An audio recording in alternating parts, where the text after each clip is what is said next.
All right, welcome back to Kumba Hineni, a podcast on intersectionality more than just skin deep. I'm very excited to have our guests today, Brandon Schorsch and Miriam Graham, and we will have them both introduce themselves. Miriam, would you like to introduce yourself? Yeah, hey. I am super excited to be here with both of you, some of my favorite people. My name is Miriam Graham. I am the J-Pride program coordinator at Jewish Family and Children's Services of Minneapolis. I use they, them pronouns. And I'm Brandon Schorsch. My pronouns are he, him, and I work at Jewish Community Action. My job mainly entails our Combating Antisemitism White Nationalism program, which, what a topic. What a topic. Awesome. And again, just to reintroduce myself, my name is Enzi. Still use he, him, his pronouns. And for the purpose of this, though, I am the community safety organizer at Jewish Community Action as well. So I get the privilege to work with Brandon as well as the amazing privilege of working with Miriam as well.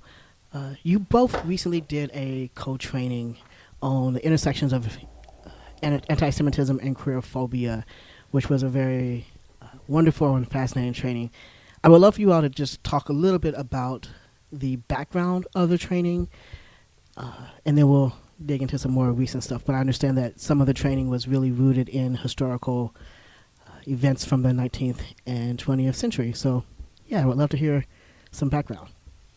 Yeah, I think this workshop had been kind of in germination for a really long time. Brandon and I have worked together for the last couple of years since I moved to Minneapolis. And, it just kind of was born out of conversations we had over last summer and over the fall, especially as we both started getting more involved in the local Jewish community and our nonprofit work. And it seemed like a really good way to work together in a professional capacity and to bring our strengths together to talk about something that I don't know if a lot of people know the history of. Yeah. So to get to that history that you were asking about, Enzi, and yeah, Mir and I have known each other since we used to work in coffee shops together, and then we both ended up working in Jewish nonprofit spaces at pretty much the exact same time. So, yeah, that was great. Wonderful timing. And it's always great to get to work with people that you didn't know if you'd get to work with again. Yeah, we really looked at this as an opportunity to be able to go and explore mostly the really recent history, the last 150 years or so, and really the last 100 years, because that's where we see the kind of cementing of what today's contemporary anti-Semitism and queerphobia look like, and that's where we also see both of them turning into something that's very tightly bound in their history, rather than something that kind of moved in similar but different paths for quite a long time.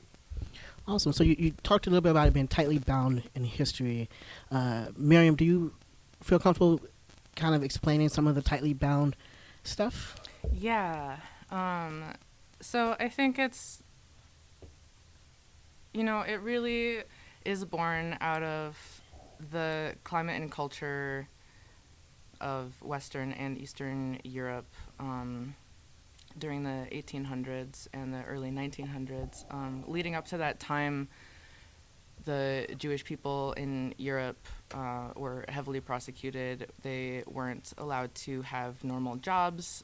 They weren't allowed to own or work the land. They were not allowed to intermarry with the local population. And all of these things kind of relegated Jews into what was left.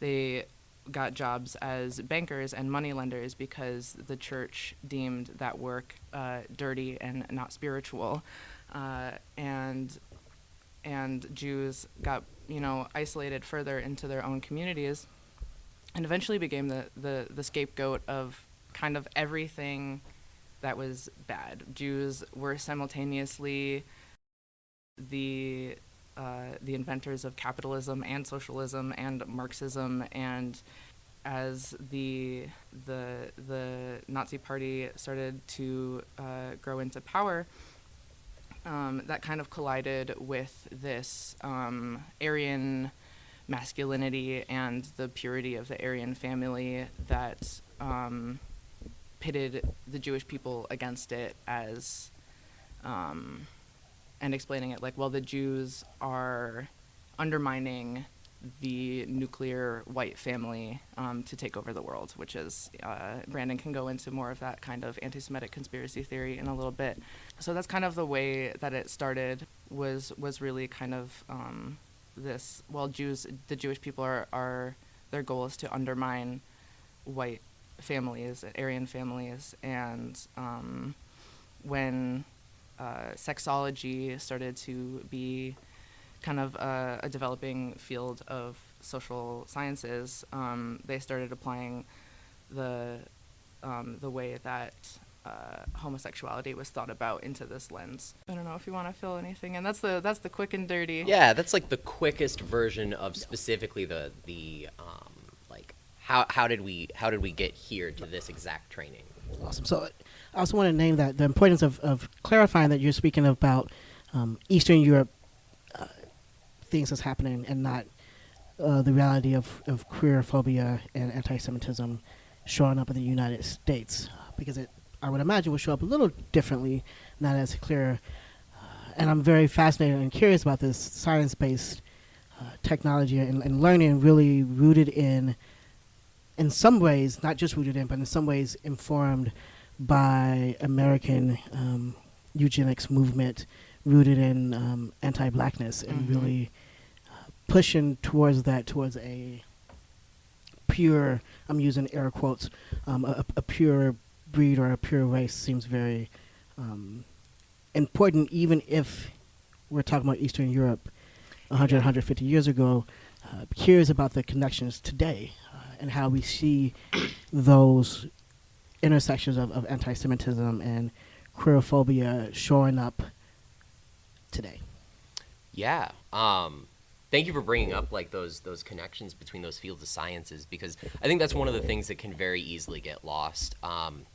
Because most of our contemporary oppressions that we see today originate from this massive shift that happened about 500-600 years ago in Europe that gave us modern capitalism. But as capitalism was being born, we saw colonialism and imperialism, and alongside those, social structures being made and then justified through sciences with the boom of the Enlightenment.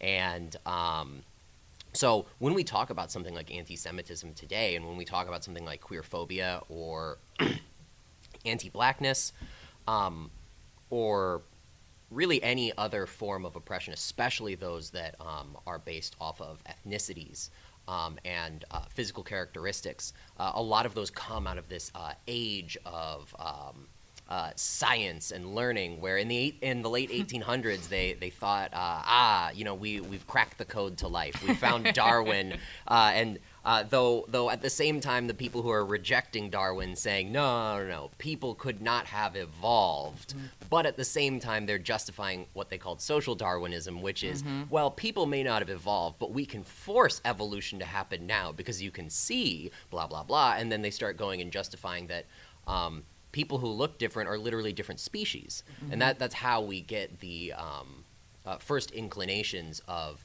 modern eugenics programs, which, though they no longer use all of the same verbiage, they're still here. As one of my favorite groups of all time said, Chumbawamba, in their song about how all of these fascists came out of the woodwork on the day that Rudolf Hess died in the 1980s. The Nazis changed, but they never went away.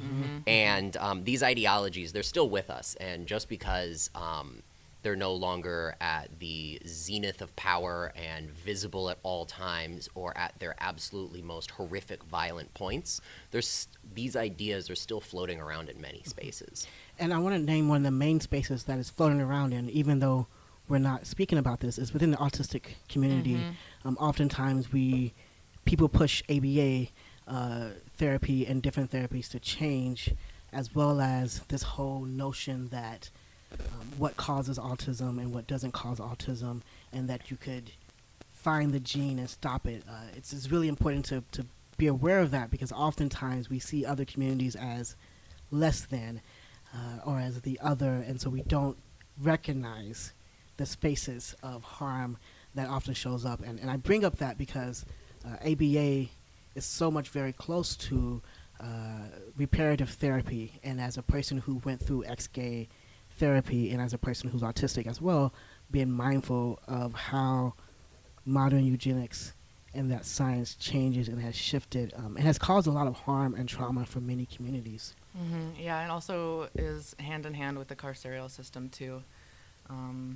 Obviously, all of these things are so interconnected, and the race laws started in America and then were imported to Europe by the Nazis, and because that shared concept of whiteness and being able to dominate over other people was really important to them. So they imported that over, and they were like, yeah, we really like this. This is going to really help us, and they imported that over. Yeah, and then, like after the war, not all of them, but America hired back the Nazi scientists. So the like rat there's line. Right. So there's like a direct line from like all of these things where like the powerful evil people of the world like know each other and look to each other for the history. And so, we got to be aware of the same things. Yeah, it's not great when the first commanding general of NATO was also one of the top commanding generals of the Wehrmacht. Like, when we start looking back on things in hindsight after the end of the Cold War, it's like, wow, actually, you know what? There's so many of these folks who were in these positions of power who then ended up being in positions of power for the next 50 years in academia and things like that, that no wonder we're seeing the types of movements we're seeing rising up. It was considered a big deal in the 70s when people were pointing out that Shockley, he was a computer scientist, and he started going and spewing very, very blatant eugenic things, but he had already built it into a lot of the way that he envisioned a lot of his work. So a lot of his studies were already tainted by that, and he eventually was pushed out of academic spaces for his virulently racist comments, but Shockley's lies persisted through early computer science and mathematics to this day, because if it's not his stuff that's being studied, it's his students' work who's being studied. So just because one name gets washed out doesn't mean that a lot of these concepts still just flow through. Yeah, what I hear you saying is the importance of understanding history as well as what happens, and the importance of figuring out how do we tell the narratives and track history when it's being erased, because it sounds as if in some ways many of these things are just cyclical and keeps happening over and over again, whether we root it in the 70s or the 60s or the 30s. It's particularly within the United States. I want to bring us to a different topic a little bit and kind of bring up the topic of pinkwashing. Recently, I showed you a picture, but we have some pinkwashing happening in our own city right now. And we'd love to hear you talk about that. I wish I didn't have to talk about pinkwashing ever again. Yeah, it's true that, twice in the last week or so, and certainly before that, here and in many other places, pinkwashing has been something we've seen, kind of all over the place in the past, but has come up this week in Minneapolis following the execution of two of our community members in Uptown, and the city uses this tactic that they we are all aware of how much violence that the state forces are causing, and at the same time that they know that we're all aware of that, they turn around and want to appeal to to the people who are like, well, but look, they have a rainbow on their cop car, so they put a rainbow on their cop car, and they painted a rainbow in the street in Uptown, and they use this tactic to be like, yeah, we might make mistakes sometimes, but look how forward thinking our city is. Look how liberal we are, and we have gay people all over the place, and we have pride, and look at this and that, and it's really just it's gaslighting, and it's kind of sweeping things under the rug in favor of a prettier face. Yeah, it seems like in many ways the U.S., particularly in we're really good at sweeping things under a rug or talking about other things in order to distract, whether it's making Juneteenth a national holiday at the same time of banning the conversations about slavery, Yep. or whether it's, and I want to name it is nuanced sometimes, especially when we talk about the concept of pinkwashing, right? Because when we have authorities, legal law officers who are within the queer community, sometimes folks are like, well, what does that mean? Are they they're part of our community, so are we not asking them to show up? Now, here's the thing. The thing about Pride that is important to know is police officers have always been a part of Pride. And that's because Pride was a revolt or a rebellion against police brutality. The reality is, oftentimes, at least within folks' conversation I've had with folks, it gets really hard when folks are asking for police officers to not show up to Pride in their uniform. But we're not asking police officers to not show up to Pride as their queer selves. We're asking them to show up to Pride as themselves. I don't show up to Pride as my profession. When I show up as a community member, particularly as being mindful of the harm that has been caused in our community. One of the members of the community that was executed was a queer identified member of our community, and that's really important during this month when the place that she was murdered at was painted over in a rainbow painting. Meanwhile, those folks who have tried to mourn her death have not been able to properly mourn without the intervention of the city, and that's very painful. Yeah, and those same folks who are protesting over in Uptown, I've read, and especially over the last year, I've read so many reports from queer and trans comrades who get booked and put into jail, and just the way that their rights in jail are not respected as trans people. You have a right to access HRT in jail. You have a right to these things, and they blatantly have been disregarding those rights and the basic humanity of trans folks in our prisons at the same time as doing all of this stuff. That's really, very, very frustrating and stressful. To say the least, yeah. And I'm someone who I have been in jail in the process of doing civil disobedience and direct action work, and that was at the time I identified as non-binary, and just being mindful of the ways in which I was roughed up a little differently than my other peers, and being mindful that even though it was a civil disobedience and direct action, that when my peers were released, much like 10 hours before I was released, and being very clear about the dynamics that happened was just very, very unfortunate. I want to ask a question. I'm trying to figure out how to ask this question, because oftentimes we know that the way life is, when you have multiple marginalized identities, it's this piece around navigating different spaces. And so I'm curious about how you have you seen and how have you navigated anti-Semitism within some queer spaces? And then I'm going to ask the reverse question, and however you want to answer it, but like thinking about the impact of homophobia in Jewish spaces. Two of my favorite questions. Brandon, do you want to chit-chat a little bit? You know, some of these I feel like I can't really comment on in the same way, me being a cis straight man. But, you know, Nobody's I certainly, perfect. It's you know, okay. but, you know, I certainly see plenty of queerphobia in any space you can name, really, like where to start. And it's often in the same places that you see anti-Semitism or racism or a lot of other things. And it doesn't matter if it's really, let's call them, air quotes, tamer varieties that are mostly microaggressions, but still aggressions nonetheless. You don't have to be the most horrific person in the world to make people feel uncomfortable and unwelcome. Thank you. That's really important. Before you speak, Miriam, I just want to also name that some of the ways in which microaggressions show up around anti-Semitism within queer spaces is scheduling events over Jewish holidays or over Shabbat, and it becomes really uncomfortable because there is a calendar that exists, and it's easy to find out where are these dates on the calendar. And in the cities, we've made some mistakes around trans events that happened over high holy days that was corrected. but now even the Pride event that's in July is over a very important holiday. And so just want to name that as you talk about what that looks like, because that is one form of microaggression, is those of us, particularly for me as a person who tries to be more observant, I find myself oftentimes excluded from being able to do things because they happen on Shabbat. And for those folks who may not know, because I've been asked this question, Shabbat happens every week.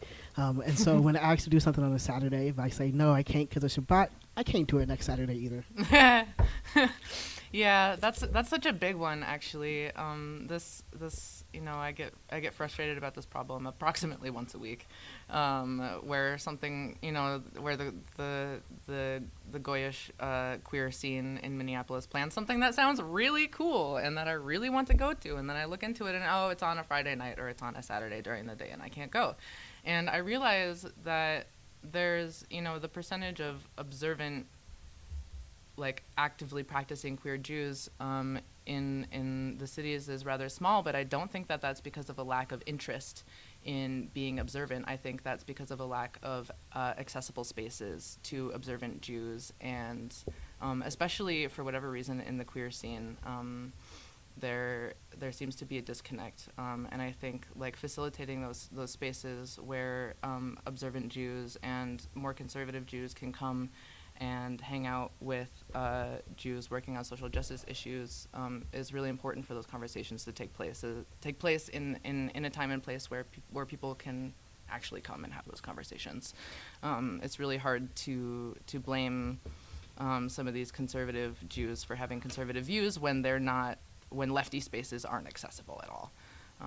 So that's really important to me, kind of on both ends of that flip-floppy table. Yeah, that's interesting. It's also very fascinating, right? Because for me personally, in my community and my spaces, the folks who I see more observant are the more quote-unquote lefty and queer Jews. And in fact, my push and desire to be observant as a, let's just say agnostic right now instead of atheist, as an agnostic Jew, really finding resonance in ritual and in practice, and so finding joy in finding a community of other atheists and agnostic lefty Jews who are really pushing for racial, economic justice, dismantling white supremacy, et cetera, et cetera, et cetera. And the need to have those spaces are so important because of the natural assumption that folks who are more radical or more quote-unquote progressive are less likely or less wanting to be observant, which just is not true. No, it's not. And it's the same problem exists on the other end. The lefty spaces aren't accessible often to observant Jews, and the observant spaces aren't often accessible to queer Jews. And I really, that's part of the work that I've been doing at J-Pride and will continue to be doing, is trying to bridge that gap a little bit, because I think that it's really important. There are so many different factions within the Jewish community, and we're never going to learn from each other unless we can sit down at the same table together, and be able to have some of these conversations. And to sit down at the same table together, there has to be a table that we're welcome at. That's somewhere that we can actually get to and feel like it's okay to be here. And I also want to name that it's the nuances in that, realizing that in order for it to be accessible for everyone, it's actually going to be impossible for everyone to sit at the table, because if folks are Orthodox, then that is their thinking and belief, and not.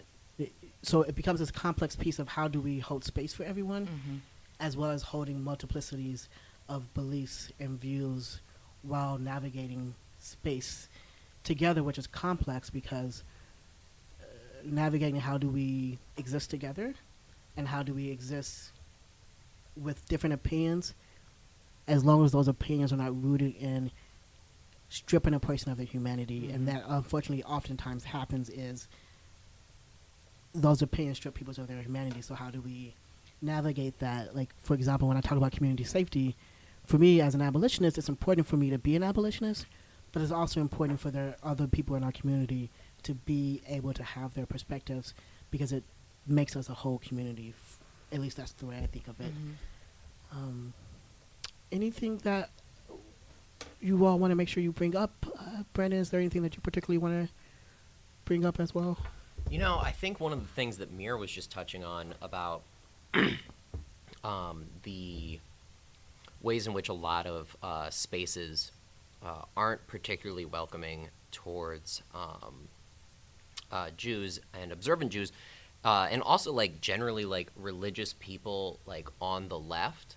I think like there's two parts of it. Like one of them is like this is a ongoing backlash to Reaganism, and especially I think of the Bush years, where like in a lot of communities that kind of like Bush era evangelicalism was in vogue. At one point, like 60% of people identified as evangelical, but very quickly that changed. Which meant that to a lot of people it was kind of like more of a lifestyle rather than a religious adherence. And during that time, I think back to, a lot of the other people that I was growing up with who found that to be very unwelcoming. So they really, really subscribed to like a really hardcore like internet atheism. And, I see that in like a lot of left spaces because like during those years, especially for those of us who are like in our late 20s, early 30s, the only like lefty spaces for us in junior high, high school, early college, were rejecting that kind of Bush era and that specific like religious flavor to it. And I think it made it so there was within that cohort of our generation a very unwelcoming attitude towards any religions whatsoever, and good example, Christian hegemony, an assumption that all religions and all forms of faith thinking or even philosophies that act a lot like what a religion is commonly described as. There's like this huge rejection and backlash of like, oh well, all religions do is cause wars, and it's like whoa. Okay, Dawkins. Yeah, right. Like, but that's still something that I think is in a lot of lefty spaces, and it's nowhere near what it as bad as it was a few years ago, I think, but it's still something that a lot of spaces are grappling with. And I think that's a very important perspective, especially, I'm barely a generation right above you, and so that time period, for me, one, I was an evangelical at that time period, but two, you talk about middle school, high school, early college. For me, I was in college, and so the thinking of like the difference in what was happening at that time, as well as it's a very important piece to look at the ways in which time and moments impact things. I'm mindful that after 9/11, that push around hyper-evangelicalism was very different. And for me, it was rooted in Islamophobia. But it is also interesting around that backlash of what happens. And I know that I often have conversations with folks when they say they're an atheist, because I'm an atheist, but when they're talking about it and pushing it, they're actually anti-Christian. And having these conversations about, when you talk about atheism, how do we make sure that we're not talking about one type of, it's hard to say religion, because when I think about Judaism, I don't think of it as a religion. Hence all the weird qualifiers I was putting in there where I'm like, there's lots of different faith-based systems, philosophical systems, like. So, and that's the piece, right? So how do we, really the ultimate question or the answer, which we're not going to have that answer, but how do we build an inclusive Jewish queer community? What? Stay tuned. No, I don't know. We're building it every day. There's articles coming out of Philly and some other places that are saying, hey, queer Jews are like on the leading edge of what Judaism is going to look like in 10, 20 years. And it's time to pay attention. People are starting to talk about it. And I think that's really cool. Queer people have a lot to say about society and the way that it should be better. I think, just as a side effect of being marginalized. And there's a lot of power in that, and there's a lot of power in queer people starting to regain the traditions that we were locked out of, and using them to kind of change the rules and build these more inclusive spaces. And I think that part of this history that Brandon and I were talking about, that is important to know is that, like, yeah, you know, the reason that we have you know, that we have all of these exciting things coming out in the last 20, 30 years. We have HRT, we have people beginning to have their gender and their name on their license. We actually, like, in Berlin in the 20s, that stuff was already happening, and the Nazis liquidated all of that information. 25,000 books and photos and records and interviews and all of those things because of this interplay of well, Jews are trying to undermine the white family and you know, whatever, you know, what they defined that as. And so being able to say to people who aren't queer but who are Jewish, like, look, this is inherently inseparable, these issues, and for you to care about these things, for you to talk about the Holocaust and understand, you need to understand that they, you know, the Nazis took these lists of queer activists and brought them to the concentration camps and executed them. And so being able to talk to folks and having these conversations and bringing this understanding that, yes, all of these things are intricately interwoven. The same with, you know, we talked about racial equality. We talked about, you know, we could talk about income equality. We can talk about religious tolerance. Like, all of these things are really the same thing. Awesome. So, I mean, one of the things I just want to let folks know, particularly if you're Black and trans and Jewish listening to this, there's a Black trans Torah study that happens on Sundays that is really beautiful, in a space where Black trans Jewish folks are reclaiming study, and it is one of the most amazing and beautiful things. Is there anything, Brandon or Miriam, that you want to share with our people before we close out today? You know, wait, what do you mean by share? Like, any upcoming events or any last? Anything. Because there's one thing that so Mir touched on this the fascist obsession with modernity, which is something that is, to me, extraordinarily fascinating and also crucial to understand about, like, the times that we live in right now, because when the first big fascist creep happened in the 1920s and 30s after World War I, it was, in terms of science, in terms of the ways that a lot of these movements were looking at things, a lot of these fascist movements were backed by really big industries, like industries that were on the cutting edge for the time. And a lot of them were bringing these promises of sciences and the future, the world of tomorrow, while simultaneously doing this weird thing where they were saying we also need to, like, we need to reject modernity and embrace tradition. That's something you actually probably see a lot of fascists saying online today. And the weirdest part is that, like, everything that they're saying is actually an example of, like, modernity, not tradition, right? Like the concept of a nuclear family was artificially made, and it was made as, like, communities were torn from lands and then forced to live in cities, and increasingly the way that property law was changed, it forced families to become atomized. And that was a process that took hundreds of years. The modern nuclear family that we associate with the 1950s and 60s really is something that didn't come into existence really until then for most people in the United States, because before that it was something that was associated with higher class or even the aristocracy.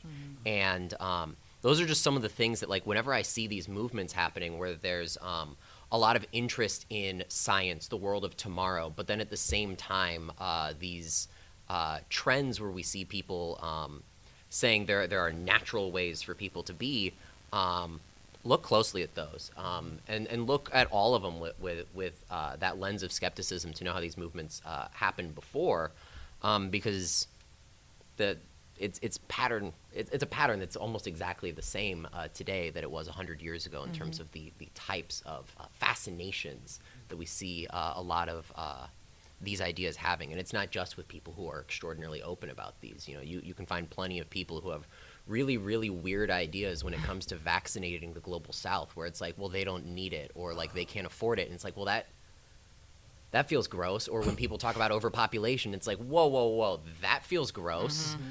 So like these things, they'll crop up even in progressive spaces, liberal spaces. It's not just something that's relegated to the extreme far right. Some of these ideas, when they pop up, they can get dangerous really quickly. And just naming it's I don't want to say it. Well, it's kind of ironic that we use the term progressive to identify ourselves oftentimes when most of these thought processes came out of the progressive time period. So just naming that. If it weren't for a century of hardcore red baiting, it would just be way easier to just go and, identify as things like a socialist or, a communist or a communist. I'm really into communism right now. This entire time that we've been recording this, I've been drawing an image of a crowd of people with spades and hoes and plows coming to go and take back the commons being a very large golf course that they're going to take back and plant beautiful fields in. So I don't know why I went onto that tangent, but okay. there's many ways that we can identify ourselves, and it's not fun having to go and have a lot of ideas attached to words and names of something that's actually caused a tremendous amount of horrific pain in this country. Yeah. Thank you for that. Anything else you want to add before we?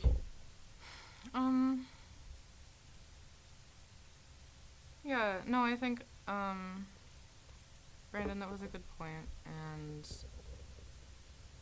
I think it's important, especially as Jews, to be aware of, the push for the Enlightenment was also a push to be recognized by the broader Christian society in Western Europe, and then that moved into Eastern Europe. Who's pioneering these scientists? Whose journals were getting published? What things are we holding on to today that we're like, oh, this is empirical science? No, it's not. This is something a Nazi made up 100 years ago, and so. To homogenize minorities in Europe, and I think that's an important piece. And other than that, these are conversations that hopefully will continue to be had, and I know they will be continued to be had by us, but hopefully other people too. And it's a long process, but hopefully soon in our days, we'll start to see a shift in thought around these things, and more acceptance on all sides of the community.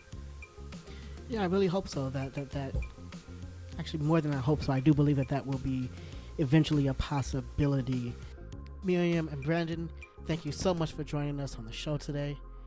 I hope you all will tune in next time, July 6th. Our guest will be Elizabeth Hinton, author of the book America on Fire, The Untold History of Police Violence and Black Rebellions Since the 1960s.